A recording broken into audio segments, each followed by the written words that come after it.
So hello everyone, welcome again to my video, Muhammad Hilma.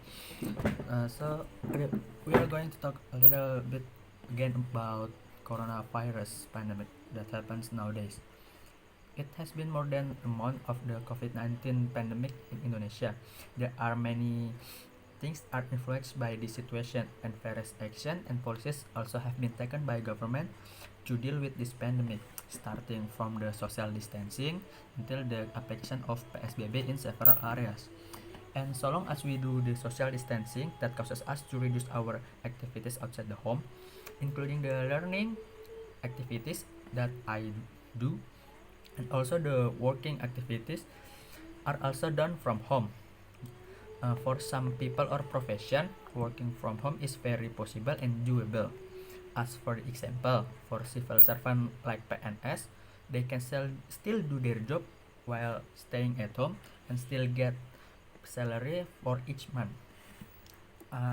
But if we talk about this a little further, there are many professions besides PNS or civil servants.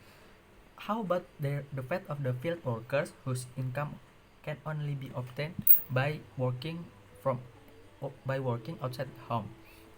There are many kind of profession or jobs that cannot be done if they are staying at home, such as street vendors, day laborers, construction workers, public transportation drivers, and there are many more professions that cannot be done if they are staying at home. How can they earn money and fulfill their needs while staying at home in order to reduce the spread of the coronavirus as the government policies?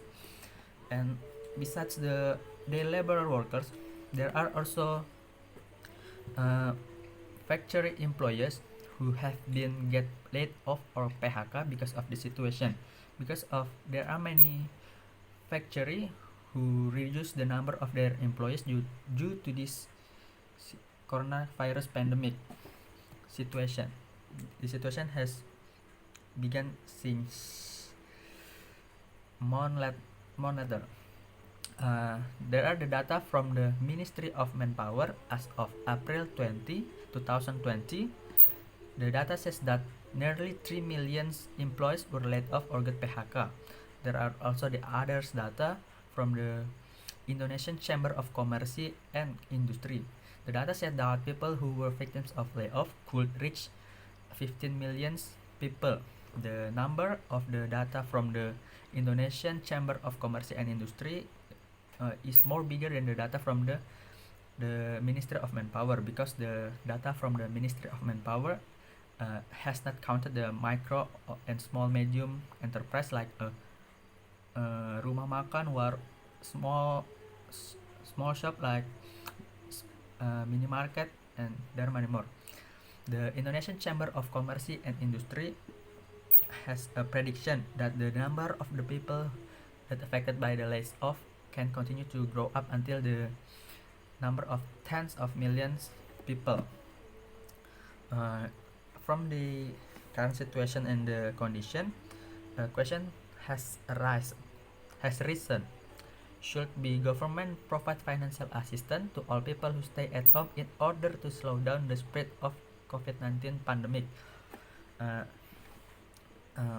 at this point, we need to discuss about whether the financial assistance that government wants to provide, is it in the form of money, in the form of logistic or food, or in the form of job, because there are many people who lost their job because of this coronavirus pandemic. Okay, so in my opinion, if the government wants to provide assistance in the form of the money or logistic or food like rice and many basic needs, then it must be clear who should deserve it and how to contribute it. It needs to be recorded further so that the distribution of this assistance can be on target. And if the government want to provide assistance in the form of jobs, it must be carefully thought out in accordance to the situation that happened right now, which is the COVID-19 pandemic, has happened in our country. So it must be clearly thought out by the government about what the job that should be provided by the government to those who lose their job in this coronavirus pandemic. Besides that, in providing financial assistance, there are also a lot of things that need to be considered about these things. We all know that the COVID-19 pandemic has provided many losses to the world. One of them is in the economic area. The government has spent a lot of money in tackling this pandemic. As for the medical field, which has been cost a lot of money, so it must also be considered that all that has been given by the government in dealing with this situation of COVID-19 pandemic. And deep down in my heart, in my very honest opinion, I just want to say that providing assistance is not only the task of the government. Many of us who are still well off and may be able to share a little of what we have with those who need it more.